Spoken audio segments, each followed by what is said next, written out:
All right, let's talk about losing your phone. We've all had that moment, right? That instant panic when you pat your pocket and nothing. Oh, yeah. It's the worst feeling. But sometimes that's not just the start of looking for a lost gadget.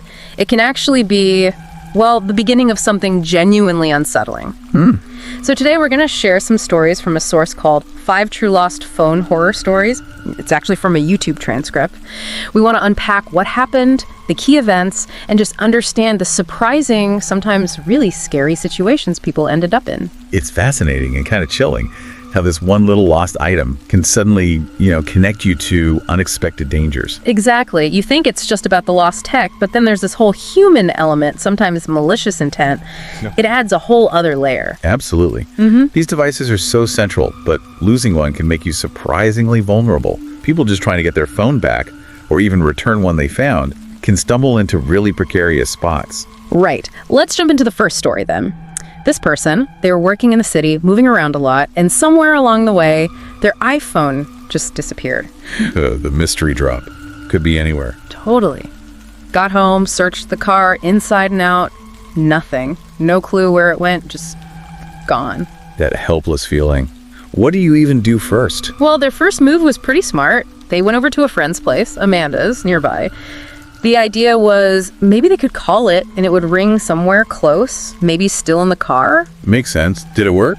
Kinda. Amanda called the number and, incredibly, someone picked up. Whoa.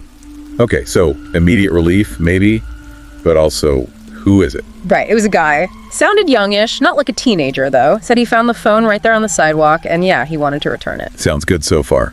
Almost too good. Maybe? Because here's the first slightly weird thing. It's like 6 p.m. when they talk. He says he's still at work, gets off super late, so he suggests meeting the next night when he gets off earlier. Okay, a bit inconvenient, but maybe plausible. But where he wanted to meet, that was the thing. He suggested meeting at his apartment. Ooh, okay, hold on. Meeting a stranger? Sure, maybe in a coffee shop, police station lobby. But their apartment. Yeah. At night. That's a flag. A big one. Why not somewhere public, Yeah. But they were just so focused on getting the phone back, they actually agreed. Amanda said, okay, I'll call the guy tomorrow, figure out the details, and I'll drive you. Good that Amanda was going along. Yeah. Safety in numbers. Definitely. So the next night rolls around. They drive to the address the guy gave. The meeting time, 10:1 p.m. Wow, late. And at his place. This is getting progressively sketchier. And the place itself, the source describes this apartment complex. It sounds awful. Rundown buildings, terrible lighting. The parking lot was all potholes and beat up cars. Not exactly welcoming. And right across the street, a huge wooded area. The apartment doors open directly to the outside, motel style. Amanda parks, stays in the car maybe 50 feet back, watching. The person walks up to the unit number the guy gave right at 10.1. The whole setting just screams, bad idea. Poor lighting, the woods nearby. It feels isolated. They knock on the door, nothing. Lights are off inside. It looks completely empty, like nobody's home. So, stood up? Yeah. Or wrong address. They're kind of looking at the door, checking the number again, and happen to glance back towards the car. And Amanda's just frantically waving at them, like, get back here now! Oh, man. That's chilling. What did she see? They bolted back to the car, obviously. Amanda said, it looks like a setup. She saw 2 guys standing just inside the tree line in those woods across the street, watching the whole time. Watching them approach the empty apartment. Exactly. The person looked back too as they were getting in the car and saw movement, people definitely melting back deeper into the trees as they started to drive away. So the phone was never in that apartment. It was a lure. The meeting was supposed to happen differently. Maybe in those woods. That's the terrifying thought, isn't it? Yeah. As they're driving off, Amanda tries calling the guy's number again, tries calling the lost phone. Nothing. No answer on either line. Just gone sad. They didn't go straight home. They stopped, called the police, told them what happened. An officer actually went to check out that apartment unit. Right. Totally vacant, confirmed, nobody lived there, the address was bogus. So where was the phone? The police found it. It was just a few feet inside those woods, right in the same area where Amanda saw the guys watching from. Unbelievable. The phone was literally the bait. Dropped right near where they planned to. Yeah. Well, who knows what they planned? Ambush someone. Seems like it. This story, wow, it just shows how fast trying to get your stuff back can turn really unnerving. You absolutely have to trust your gut, pick public spots, and like you said, never go alone. Absolutely critical takeaways. Instincts matter so much in these moments. Okay, gives you chills. Let's move to the second story. This one starts with someone home alone one night. It's around 8 p.m. and there's a knock at the door. Right, that time of night. Unexpected knock. Yeah. Always a bit jarring when you're alone. Yeah. And it's a stranger. A young woman, dark hair. She has this whole story ready to go. Okay, what was it? Said she lives a few blocks over. Her dog got out earlier and she chased it right into this person's yard. Front yard, backyard, the whole chase. Finally caught the dog, but somewhere in the process, she thinks she dropped her phone in the yard. Okay. It sounds plausible on the surface. Urgent. Relatable. Lost dog, lost phone. Seems harmless enough, right? Asking for help. That's exactly how it came across. She asked if she could just look around the yard for it, said she'd retraced her steps, she's like 90% sure it's somewhere in their yard, and she promised she didn't want to snoop around or anything. What was the listener thinking? Did they see a dog earlier? No, that's the thing. They'd been home all day, didn't see or hear any dog, no sign of this woman chasing it. But, they admitted they weren't exactly staring out the window 24/7. Right. You give people the benefit of the doubt sometimes. So they felt bad for her, wanted to be helpful, said, yeah, sure, come on out, I'll help you look. They even offered, hey, let me just call your phone, maybe we'll hear it ring. Okay, that's the logical step. Call the phone. How does she react to that? She shut it down immediately, said, oh no, the phone's dead. There it is. Red flag number 1. Why refuse the easiest way to find it? Even a low battery might make a sound. The dead battery line is classic deflection. Yeah, but it didn't click for the listener in that moment. They just went outside with her, searched the front yard, nothing. Then moved into the backyard, which was bigger, had some trees and bushes. Still searching. For about 5 minutes. Then suddenly the woman goes, oh, I found it. Said it was under a bush near a tree. The listener had no idea how it could have possibly ended up there. Conveniently found, after a bit of searching, in a spot the listener didn't see it go into. Right. They just said their goodbyes. Listener went back inside, figured, okay, weird, but crisis averted. Problem seemingly solved. But the real story hasn't unfolded yet. Not even close. Hours pass. It's late now. The listener hears some noises from the other end of the house, kind of dismisses it, thinks, oh, it's probably just the cat messing around. Easy assumption to make if you have pets. Later on, they go upstairs, getting ready for bed, just about to drift off to sleep, and they hear it very clearly. The sound of the back door opening downstairs. No, that sound. When you know you're alone, and you know what a door opening sounds like, pure ice in your veins. The instant adrenaline. They didn't make a sound. Quietly locked the bedroom door, grabbed their own phone, dialed 911, whispered to the dispatcher that someone was in the house. Smart move. Locking the door, calling for help immediately. Told the police, look, I live alone. Anyone visiting would use the front door. They'd call, they'd announce themselves. This is definitely an intruder. Police said they were on their way. The listener is just sitting there, waiting, listening, hoping whoever it is isn't dangerous. And feeling kind of foolish, thinking, did I forget to lock the back door? They barely ever used it. That vulnerability.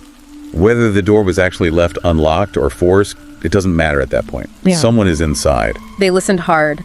Silence for a few minutes, then definitely sounds downstairs. Couldn't make out what, but someone was absolutely down there moving around. The wait must have felt like forever. Then suddenly, sirens, multiple police cars pull up, lights flashing. Quick response. Thank goodness. What did they find? The police went in, searched the house, and they caught not one, but 2 intruders. 2.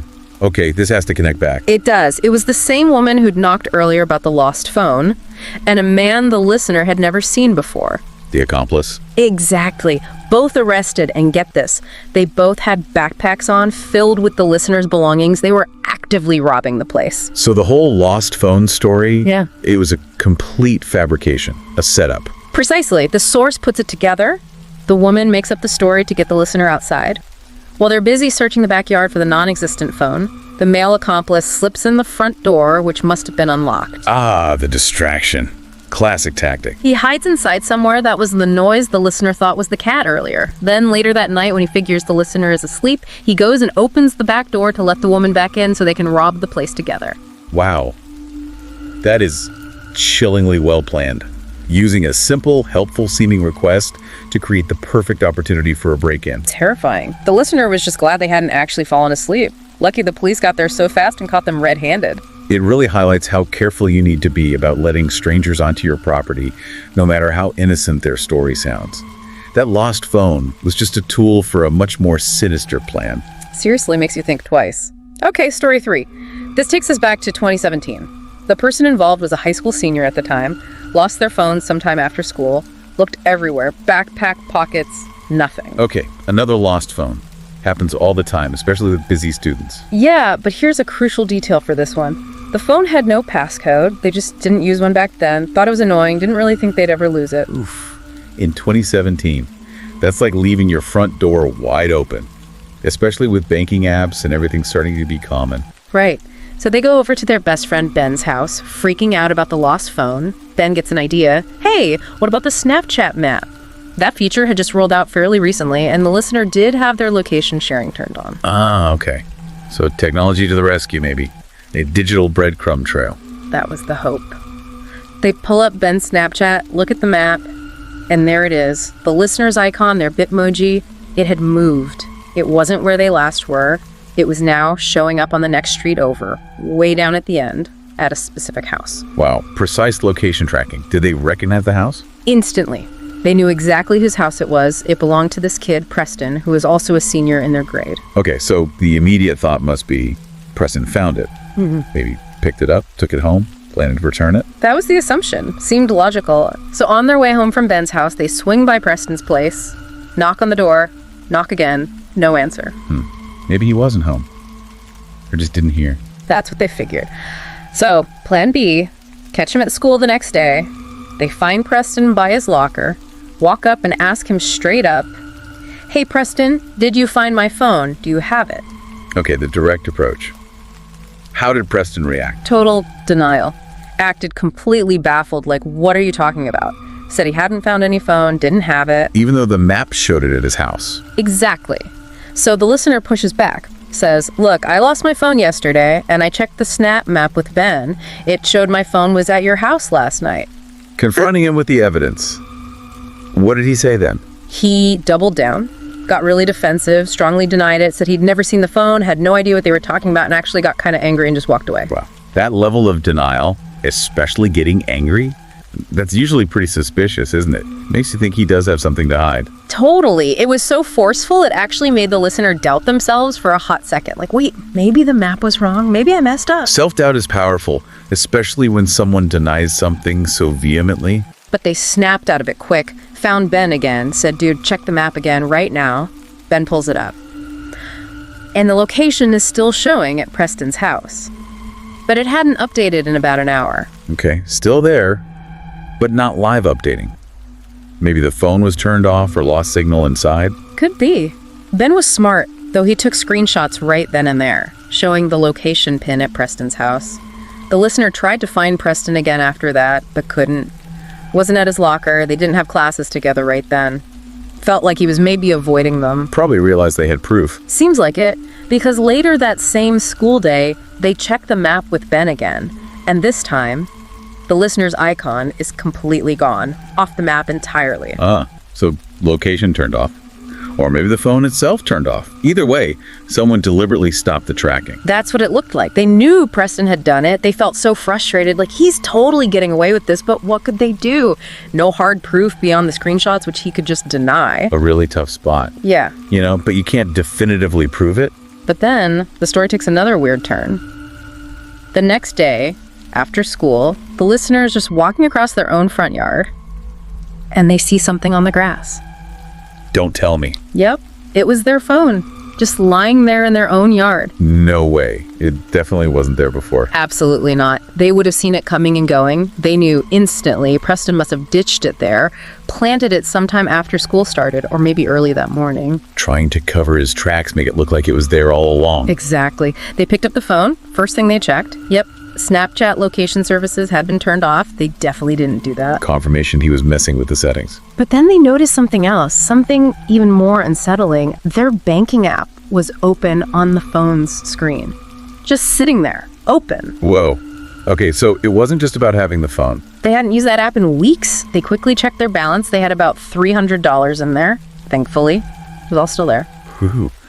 Close call. He must have tried to access the money. That was the conclusion. No passcode meant he could open the app. But he probably got stopped by needing a PIN or password for actual transactions. Still, the intent was clearly there. That escalates it from simple theft to attempted financial crime. Big time. Just getting the phone back felt like a win, though, but they weren't quite done. Next day at school. One more confrontation. Round 3. How did this one go? Preston actually started it this time. Saw the listener and said, all sarcastic, "Oh, hey, did you find your phone?" Ugh, the nerve. Listener just said, "Yeah, I did." Preston then says something like, "Wow, guess you must feel pretty stupid accusing me when you had it the whole time, huh?" Trying to twist it. Classic deflection again. But the listener wasn't having it. Said, "That doesn't mean anything. I know you planted it in my yard." And then they pulled out the screenshots Ben took showing the phone at his house. Explain this. How did he react to the visual proof? Just kept denying, claimed the screenshots were fake, photoshopped, whatever, total stonewalling. Unbelievable. Some people just won't admit anything, no matter the evidence. That was pretty much it. Listener decided it wasn't worth pursuing further. Just tried to stay away from Preston after that. Learned a valuable lesson about passcodes, though, and about how far someone might go. It's a fascinating modern story, isn't it? The Snapchat map giving this seemingly concrete evidence, but then seeing how easily that digital trail can be erased or denied.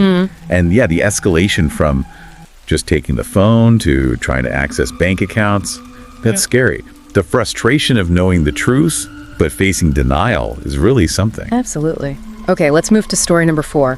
This happened a couple of years ago. The person lost their phone. And it was a big deal because they used it constantly for work communication. So suddenly being without it put them in a real jam. Yeah, when your phone is basically your office. Yeah. Losing it is a major problem, not just an inconvenience. Exactly. And they drove around a lot for their job, so they had absolutely no idea where it could have been lost. Could have been anywhere. That makes finding it almost impossible. Pretty much. So immediate need.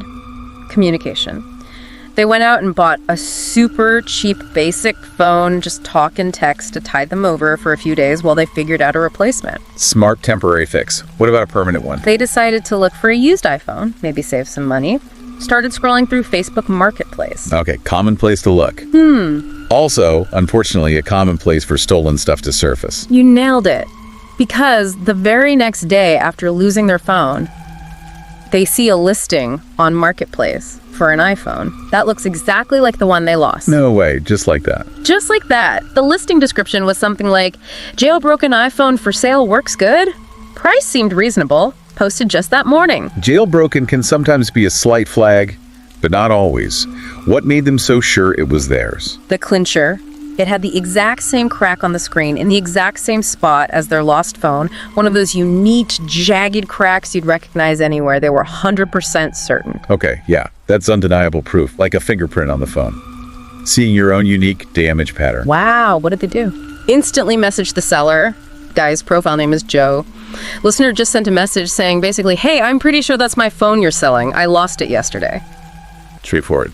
How did Joe respond? He didn't. He just blocked them. Instantly. No reply, just block. Whoa. Okay, that's not the reaction of someone who innocently found a phone or bought it legitimately. That screams guilt. Right. The listener was furious.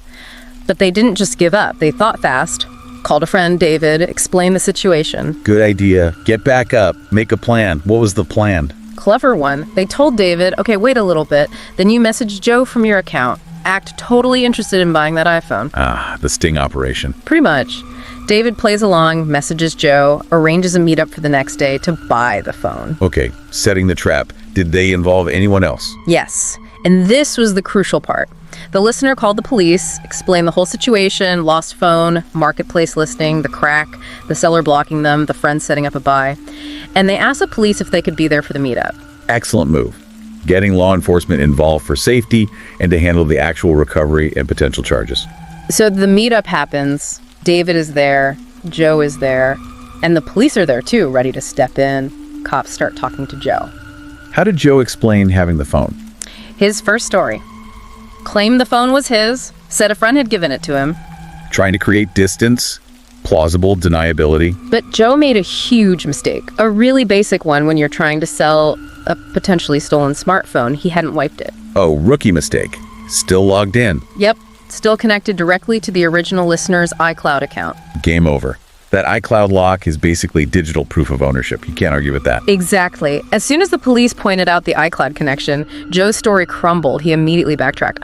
Actually, I just found it lying somewhere. Had no idea whose it was. Right. Found it and immediately listed it for sale as jailbroken and blocked the owner who contacted him. Sure. Police weren't buying it either. They made him hand the phone over. Listener got their phone back right then and there. Probably solved, right? Case closed. Based on the source title, I have a feeling it wasn't quite over. You'd be right. Fast forward 2 nights later. Middle of the night. Listener is sound asleep.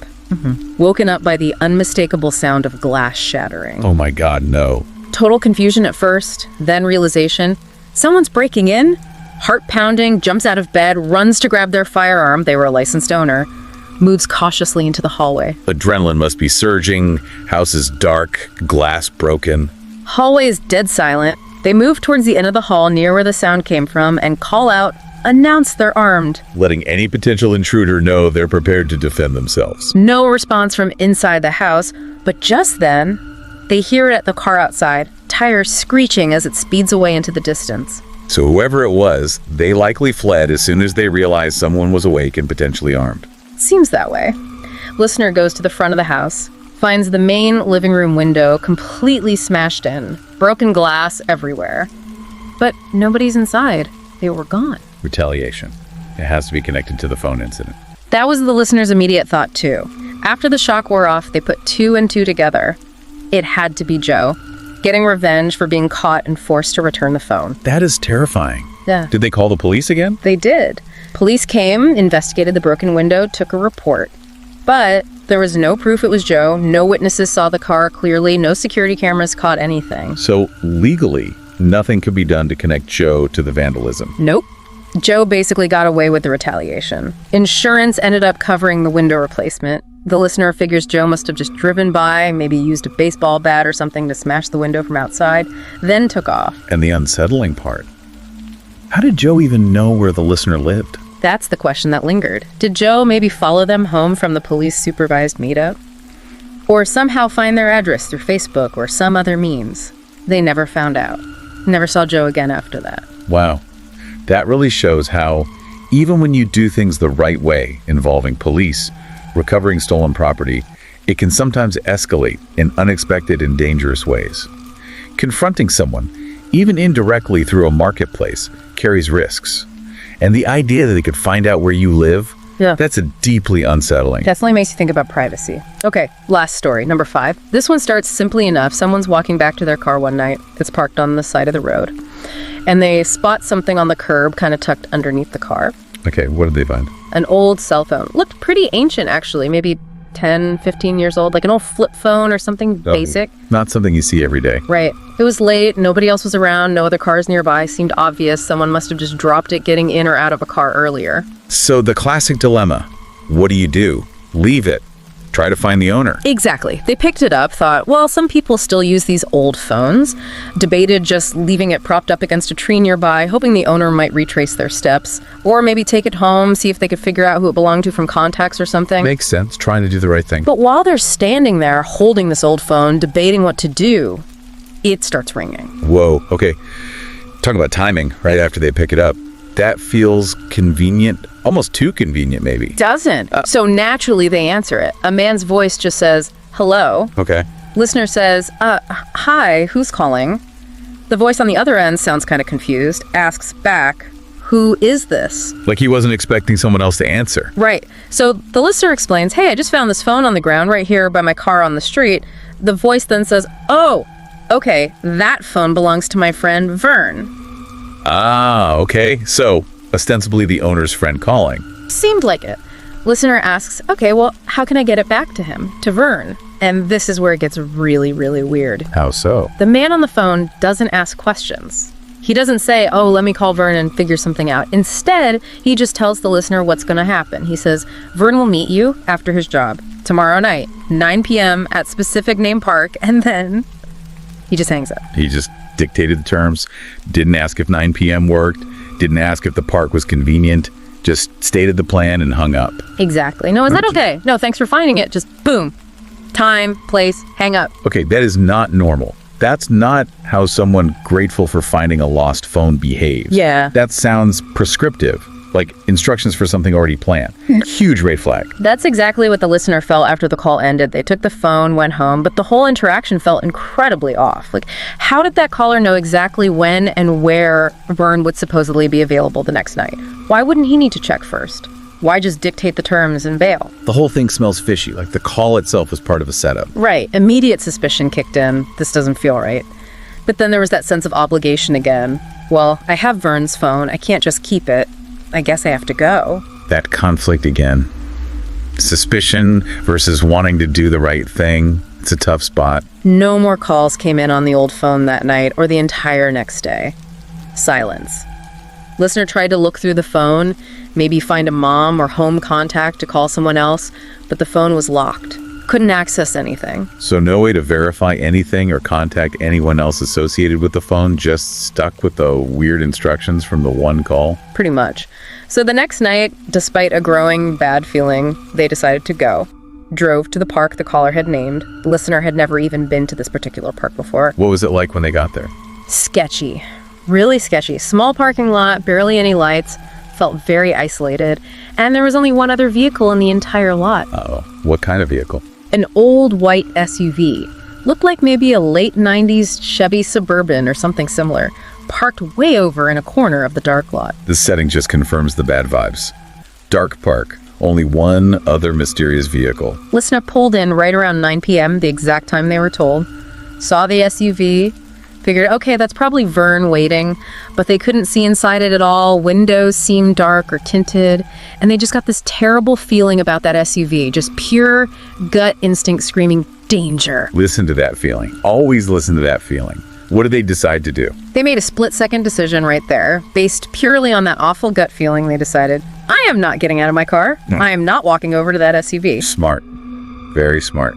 Trust the instinct over the obligation. So instead of parking and getting out, they just drove slowly towards the entrance of the parking lot where the main park sign was. They rolled down their window, reached out, and placed the old flip phone right on the park sign. Quick, clean drop-off without direct contact. Good thinking. And then they immediately hit the gas and drove off out of the parking lot entrance. As they were pulling away, they glanced in their rearview mirror. What did they see? The white SUV. It started moving. Its headlights came on, and it started driving towards the exit. Towards them. Towards them? It didn't even go towards the sign to get the phone first. Nope. Ignored the phone completely. As soon as the listener's car was moving out of the park, the SUV started following them. Well, that confirms it. They weren't interested in the phone at all. The phone was just the bait to get the listener there. They wanted the person. That's exactly what it looked like. The listener realized they were being followed, reacted fast, took a sharp left turn off the main road, then immediately another quick left onto a side street. Evasive maneuvers. Did it work? They think so. Right. They figured the SUV probably wasn't close enough behind to see that second quick turn, maybe lost them in the darkness. They didn't see it following after that second turn. They just drove straight home, adrenaline pumping. Wow. That is incredibly close. A potential robbery, or worse, averted by listening to intuition and acting fast. Absolutely. Looking back, they are 100% convinced it was some kind of setup. That the old cheap phone was just bait. Why else get only one call right after picking it up and then total silence? How did the caller know the meeting details so precisely? And the biggest clue, why did the SUV immediately follow them instead of grabbing the phone they supposedly came for? All classic signs of a bait and lure tactic. Criminals adapt. They use whatever tools are available, even an old phone, to manipulate people into vulnerable situations. This story is just a stark reminder. Trust your gut. If a situation feels wrong, it probably is. Getting out of there, even if it means ditching the item or feeling rude, is always the right call. Your safety trumps everything else. The unresolved nature, never knowing exactly what they wanted, just adds to the creepiness. It really does. These stories, taken together, they paint a pretty clear picture, don't they? How something as simple as losing or finding a phone can unexpectedly lead you into these dangerous, unnerving encounters. Yeah, the common thread is that intersection of everyday technology and personal safety, and how quickly things can go sideways when strangers are involved, especially around lost or found items that inherently create a reason for contact or meeting. So, what are the really key takeaways here for you listening? I think there are a few crucial ones. First, extreme caution is needed when arranging any meetup with a stranger, particularly one prompted by a lost or found item. If you absolutely must meet, always choose a very public, well-lit location. Think police station lobbies, busy coffee shops during the day, never someone's home or a secluded park at night. And bring a friend if you can, right? Like Amanda in the first story. Absolutely. Never go alone if you can help it. And maybe the biggest takeaway from almost all these stories, trust your gut feeling, that intuition, that sense of unease. It's a powerful survival mechanism. If something feels off, if someone's story seems weird, if the location feels sketchy, listen to that feeling. Remove yourself from the situation. Don't worry about being polite or fulfilling an obligation if your safety feels compromised. It's so true. Your safety has to come first. Thinking about these stories, what really stands out to you? Have you ever had something similar happen or heard about things like this for people you know? It really makes you consider the digital trails we leave, doesn't it? Yeah. Even beyond location tracking. How much info could someone get from your phone if they found it unlocked? Or even just from a brief online interaction trying to get it back? That's the final thought to maybe leave you with. These lost items, seemingly random, led strangers directly to someone's home or to a planned meeting spot. How much of your digital information, even stuff that seems harmless, could potentially be pieced together to find you or target you in some way? It's definitely something worth thinking about in our hyper-connected world. Stay aware, stay safe. Good advice. Well, that's all the time we have for this deep dive into these, frankly, quite unsettling stories. We really hope you found this interesting, maybe even a little eye-opening. Thanks for tuning in. And if you did enjoy this discussion, please do us a favor, hit that like button, share this with anyone you think might find it useful or interesting, and definitely subscribe to our channel, Horror Docs. We've got lots more deep dives into fascinating, sometimes scary topics coming your way. We appreciate your support.